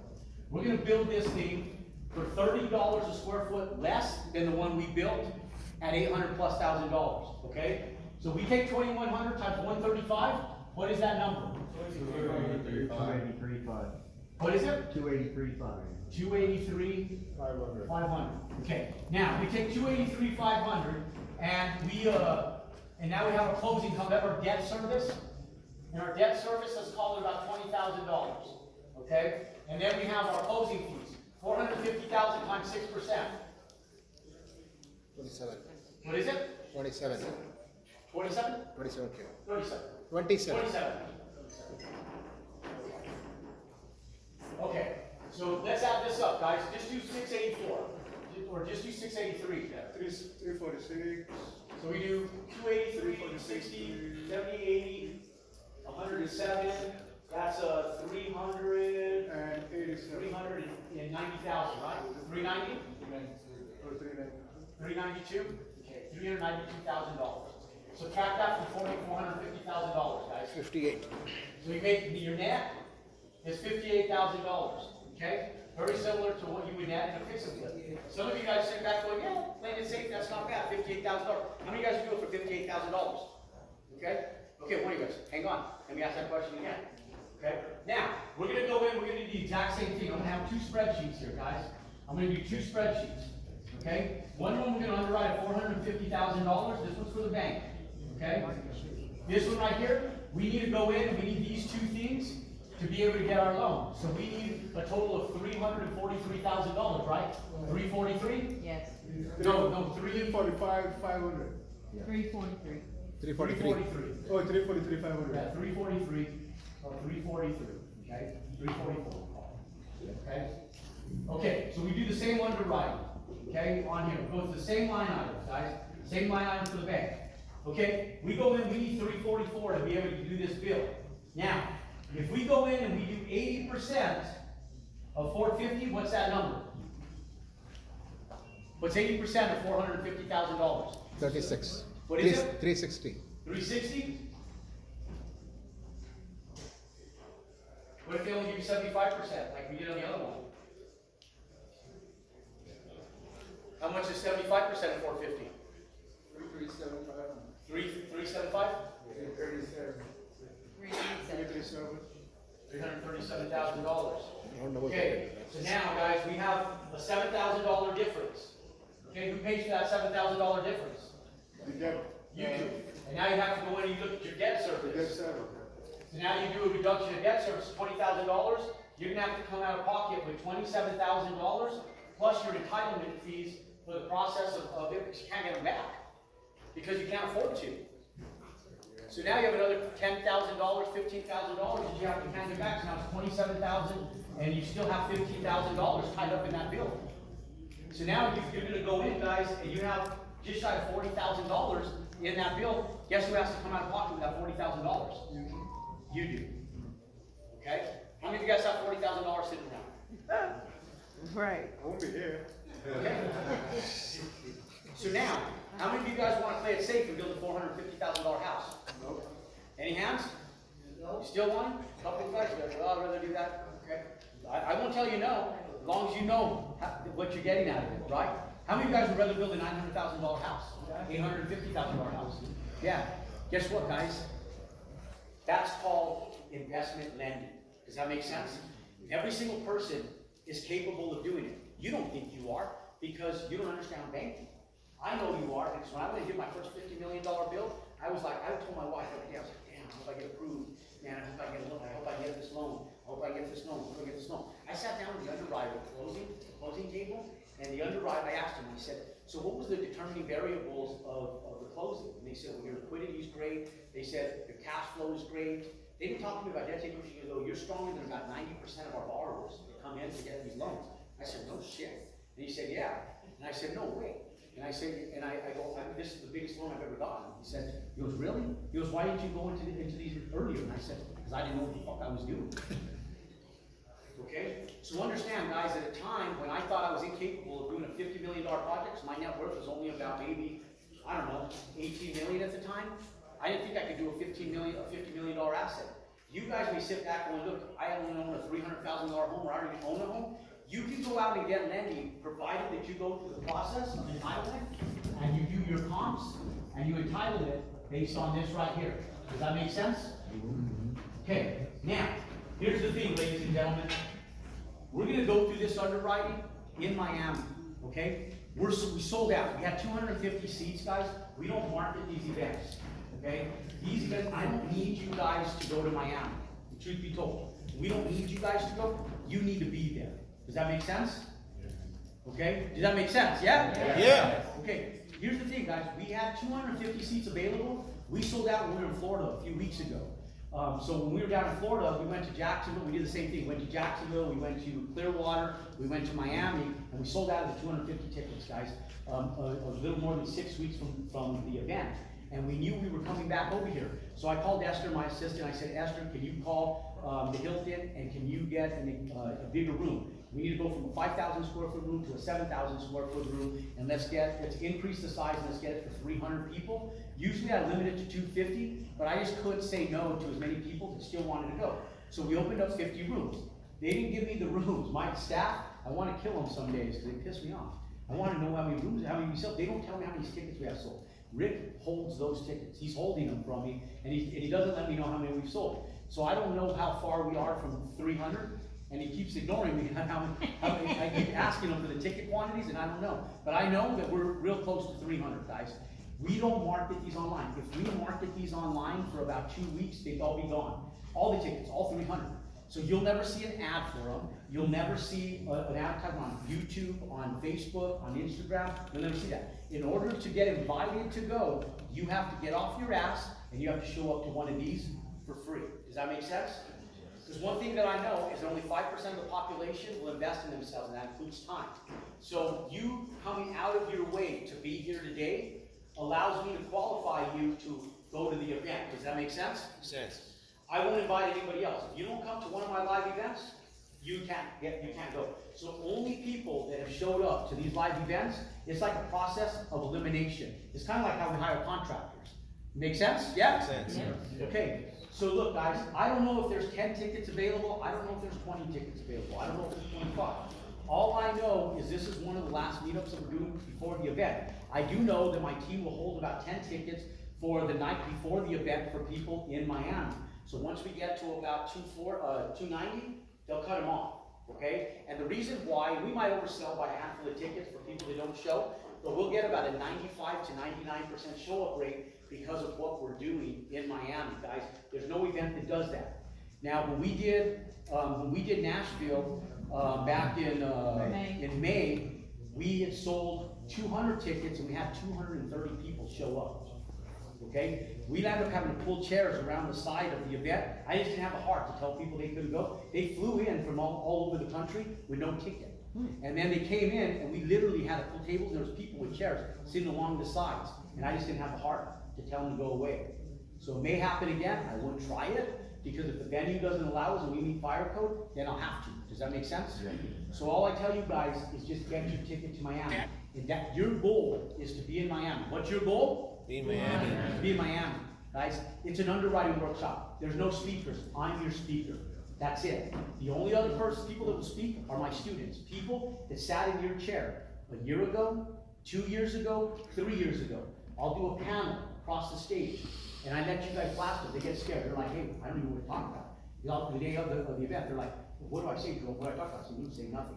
We let you guys hammer them on what they did wrong, how they got lending, what they did, what they shouldn't do, what they should have done. All the questions. I tell them, you tell them all your mistakes. You tell them all the downfalls of the lack of attributes that you did not utilize and what mistakes you made. You tell them all the mistakes you made, and then tell them what you still netted on your bill after all that bullshit you went through.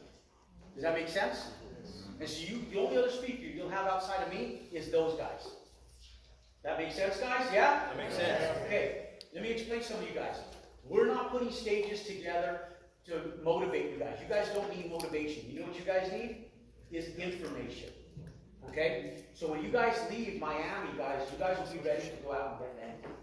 Okay? We were just in Charlotte, North Carolina. No, we were in Raleigh before. And one of the young ladies that started in North Carolina, and I didn't even notice, she already has a multifamily deal that is going through entitlements right now. Then who was the other young lady that had a bill, or was it a gentleman that was down in Charlotte? Oh, Tim, he's got about 200K in profit. Well, not that one. That was just going into permits and stuff down in Charlotte. So there's Why don't you guys tell me you guys' story? You guys are part of our community, and then I know Mrs. Figueroa sitting back there as well, you know? Yeah, if you guys wanna share, let them know where you guys came out. You guys went to, the first event you guys went to Right. was in Nashville. No, Atlanta. Or now. Atlanta first in April, and then we went to, 1 month later, we went to Nashville. So he has a mentorship, is that what that is? Yes. Okay. Yeah.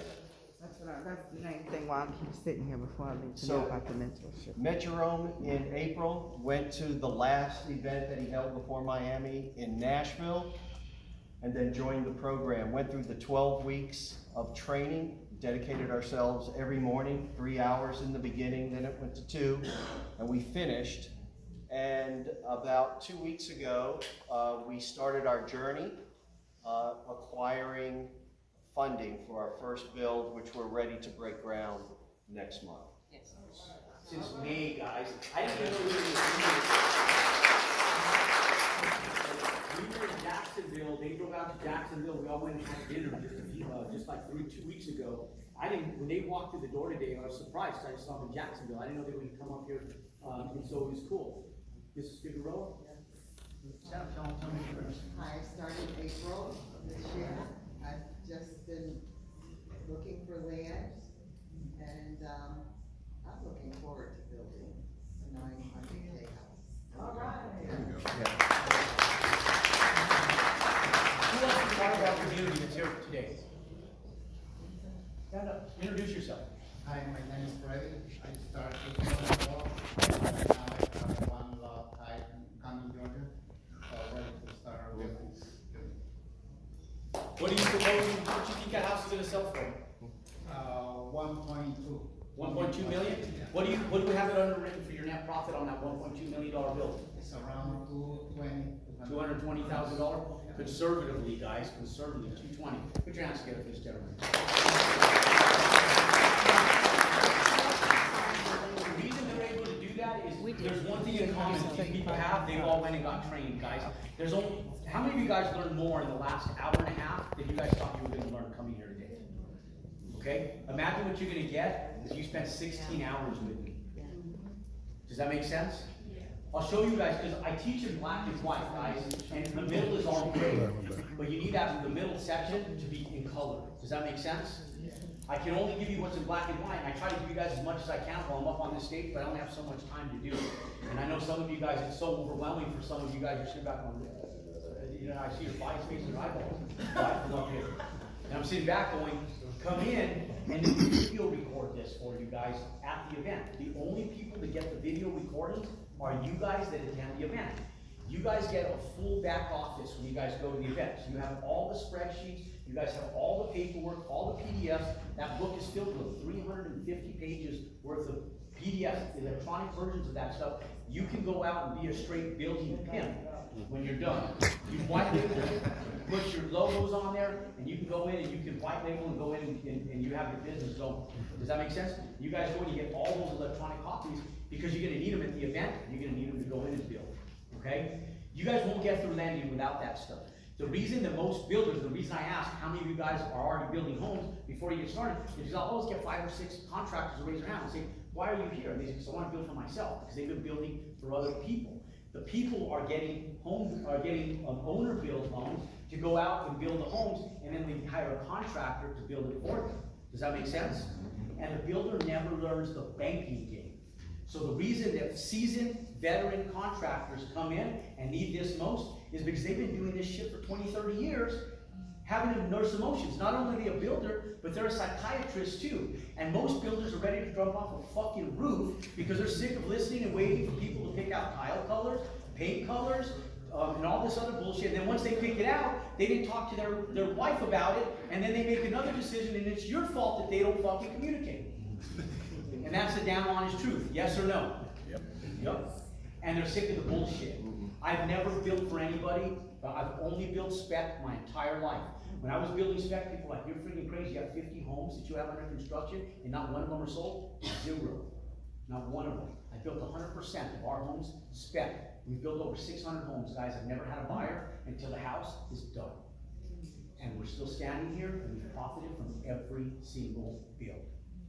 If that isn't documentation stuff, and I'm building in fucking Albuquerque, guys. The only people that know Albuquerque is from Breaking Bad and Bugs Bunny. You know? I'm like, shit, people say, like, oh, my area doesn't have that. I'm like, shit, I'm in Albuquerque. I always tell people, if I can get rich in Albuquerque, you can get rich fucking anywhere. Right. We've had no explosive growth, ever, in Albuquerque. So if this shit works in Albuquerque, I always tell people, it works freaking everywhere. Does that make sense? If you guys are in Atlanta, Georgia, guys, there is no lack of money in this city. There's a lack of execution, there's a lack of motivation, but there is no lack of economics right here in Atlanta. This is one of the strongest economies in the nation. It's in the top 5 economies in the nation. I pulled up homes right here, guys, I haven't done that before. Every single home, when I pulled up on Redford, I said $1 million homes in wherever the hell I did it.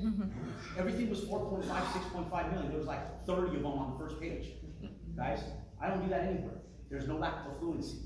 Ladies and gentlemen, there's no lack of opportunity here. Be smart. What's your goal? Miami. Miami, the 27th and 28th. If you want to bring a wife, a spouse, a child, 1 + 1 is $200. Okay? I do that because I do it for my wife.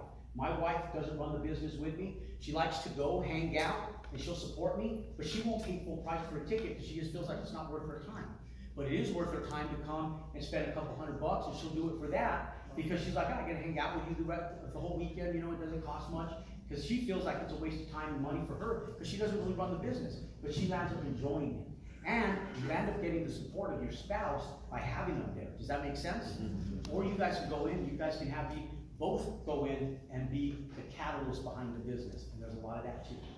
Okay? So the +1s are $200. Now, you guys got a link to your phones, guys.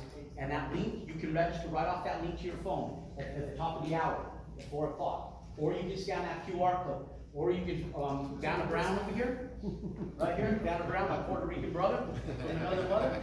You guys can come and see Rick right up here, and you get the registration. Now, here's the thing, guys. We are 30 days away from going to Miami, okay? Now, how many of you guys are in a position where you want to have a project when you show up to Miami that you can underwrite your own numbers? Raise your hand, okay? Okay. Now, there's a commitment to doing that, okay? How many of you guys want my help doing that? Yes, that's what I'm. I don't work for free. Right, that's. And what I I'm- won't work for people that don't invest in themselves for free either. You know why? Serious people invest in themselves. When I was back in 1992, when I got started in multi-level marketing, I paid $5,000 worth of water filters when there wasn't even water filtration, and there wasn't even bottled waters on the shelf except for the radiators for your car. Evian was around. That was it. And I paid $5,000 back in 1992 to start a business, guys. My mentor told me, he said, you guys, you want my commitment? You have to invest in yourself. I have taken that with me since 1992. I will not work for somebody or with somebody unless you invest in you. Does that make sense? Yeah. I don't need your money. You know what you need? You need help, right? And one of the biggest things, guys, is you are gonna want help and assistance. Every single person in here is gonna need help and assistance, yeah? Yep. Everybody, guys. And here's why. You guys have 2 more minutes in you? Just 2? Yeah. I promise, just 2 more. You guys got 2 more minutes? Yeah. Yes. You guys want to see the multifamilies part of this real quick? Yeah. Yes. Okay, it'll take me 2 minutes to underwrite and show you guys why we're doing multifamily. And why every single person in here has to get into the multifamily sector. Okay? Here's why, guys. Because when we go in,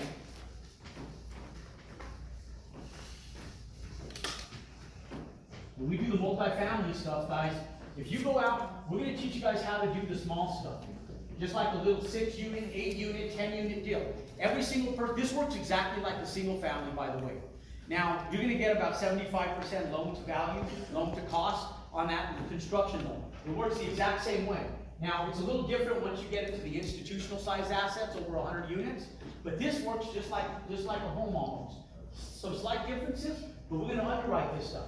Now, 8 units based on the average rent nationwide. Now, I know Atlanta's a little bit more expensive for rents, but average rents nationwide are about $1,750 a month. So based on a $1,750 a month rent, this property would be worth about $2.2 million based on the formula that I showed you guys earlier. Okay? Now, out of this $2.2 million, there's the new, what is it called? The big, beautiful bill. You guys see my Instagram and stuff? You guys see my Instagram lately? How many of you guys follow me on Instagram and YouTube? Okay. You guys see that Ferrari I just bought last week? Yes. You see that $500,000 Ferrari I just bought? That thing's badder than shit, isn't it? Nice. Those yellow calipers and those old school. I got that thing out of Greensboro, Ferrari in Greensboro, North Carolina, because it had the old school brown Ferrari leather on the inside and those racing seats. Like I hadn't seen them, they're all black leather. Those seats sold me on that car, and those yellow calipers. So I had it shipped all the way from Greensboro, North Carolina, down to Albuquerque, so that way I had that leather in that car. It was cool, okay? Do you guys see what I bought this week? Yeah. You guys see what I drove home on Monday? What did I drive home on Monday?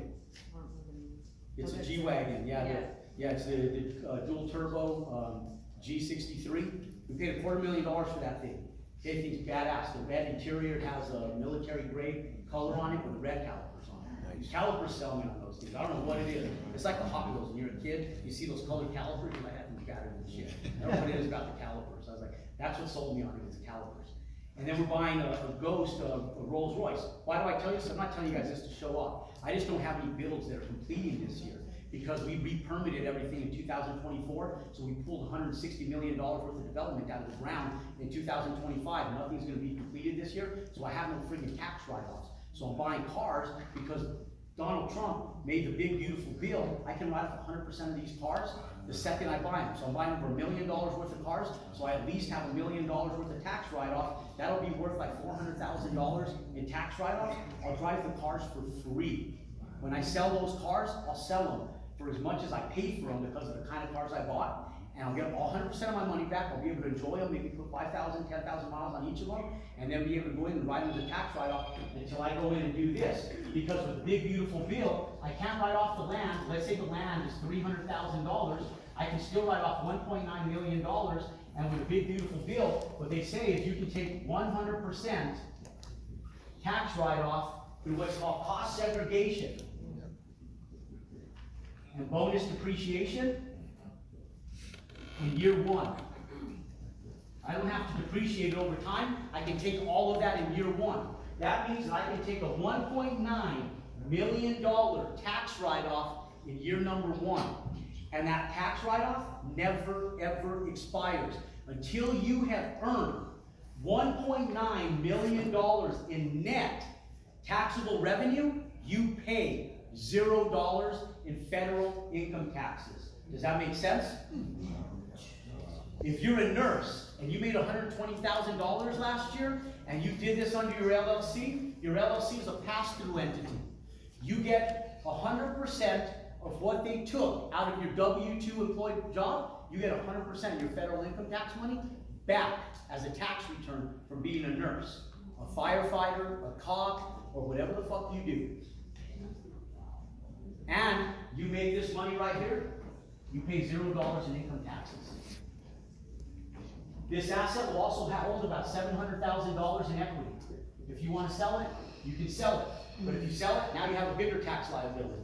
Or you just keep that equity tied up in it, and it earns you about $38,000 a year in passive income. Some people sit back and go, that's it, $38,000 a year?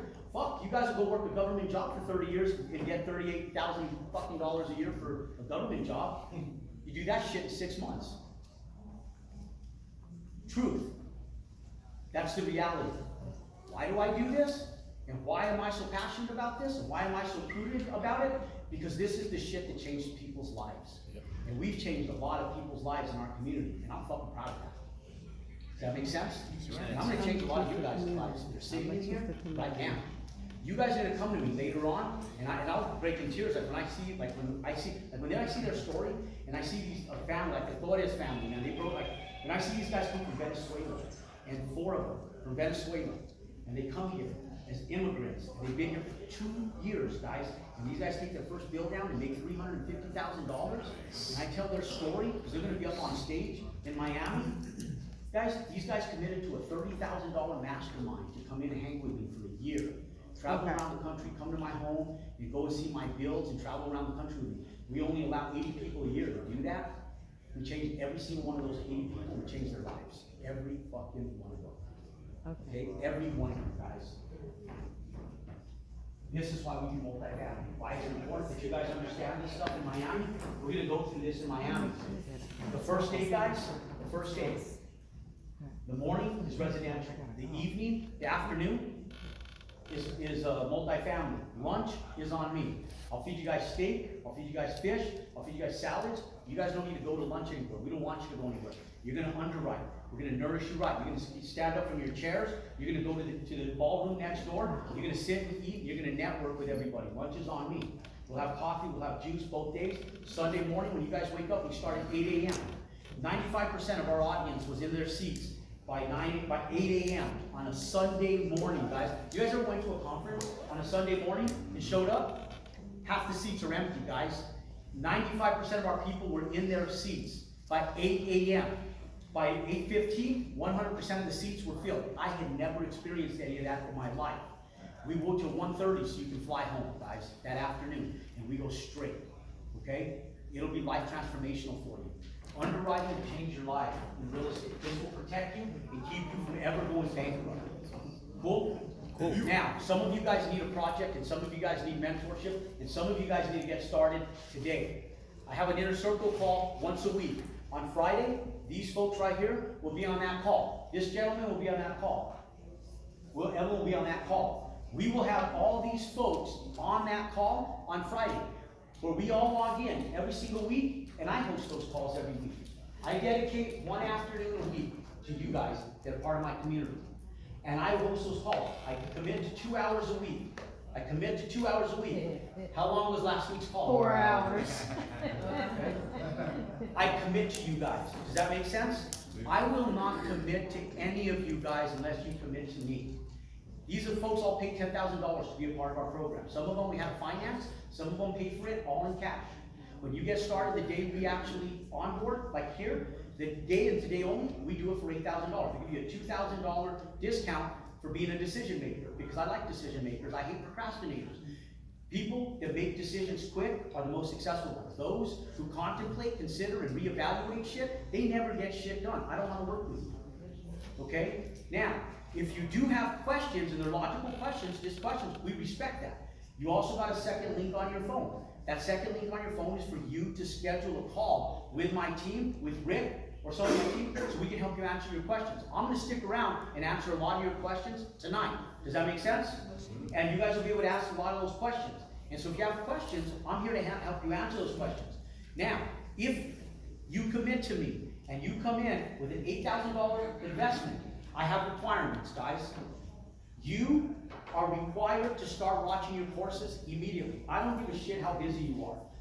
When I decide I'm going to do something, I'm the busiest fucker on this earth.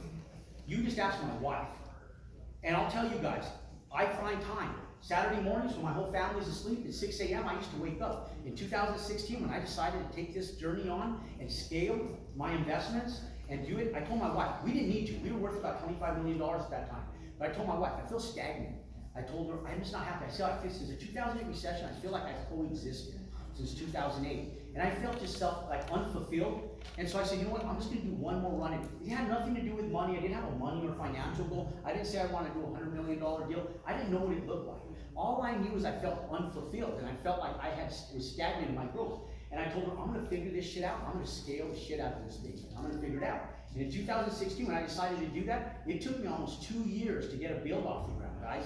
A big build. 2017, late 2017, I took a build out of the ground in Tacoma. It took me $16 million to get that build out of the ground. The day it was stabilized and we finished it, it was worth $32 million in 2019. It's an Olympic drive right in Tacoma.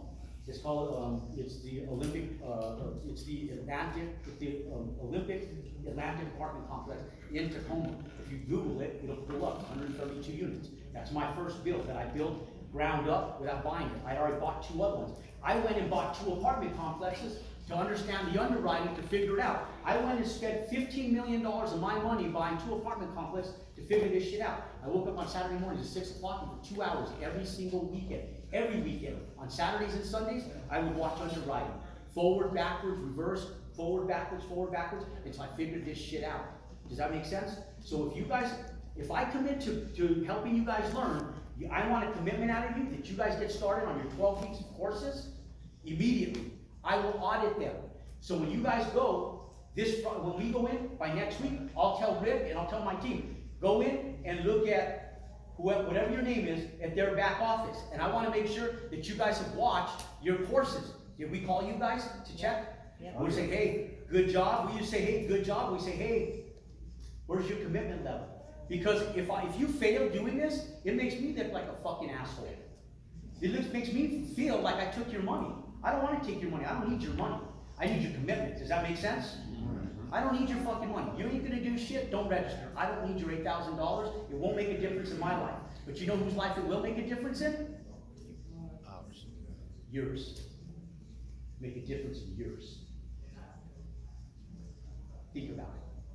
Ladies and gentlemen, who's getting ready to get started working with me today and really wants to make that commitment? If you do, raise your hand and I will commit to you and we will start immediately. You will have your courses today, and not only do you have your courses today, you will also be able to get started on Friday in Friday's call. How many of you guys want an opportunity, even if you have to get finance, how many of you guys want an opportunity to come work with me? Raise your hands. Okay? Go ahead and stand up. So you guys go ahead and stand up. You in the green, go ahead and stand up. You're going to stand up. This down, who was it over here? This young lady, go ahead and stand up. Okay, Rick is going to work with you guys to help you guys get started so we can get you guys working today. I'm going to get you guys on a call this week separately just to help you guys, because I'm going to take a personal interest in making sure that we help you guys get going, and I want to know exactly about you. So I want you guys to stick around for those so I can individually talk to you guys. The rest of you guys, stay, network, hang out, and join us for a little bit. You guys want to come out and come on up here? Go ahead and come on up here, guys. You guys in the green shirt, you gentlemen in the other green shirt, and you guys go ahead and come on up here with Rick. Guys, you guys go to come here. Thank you guys for coming out today. God bless you guys.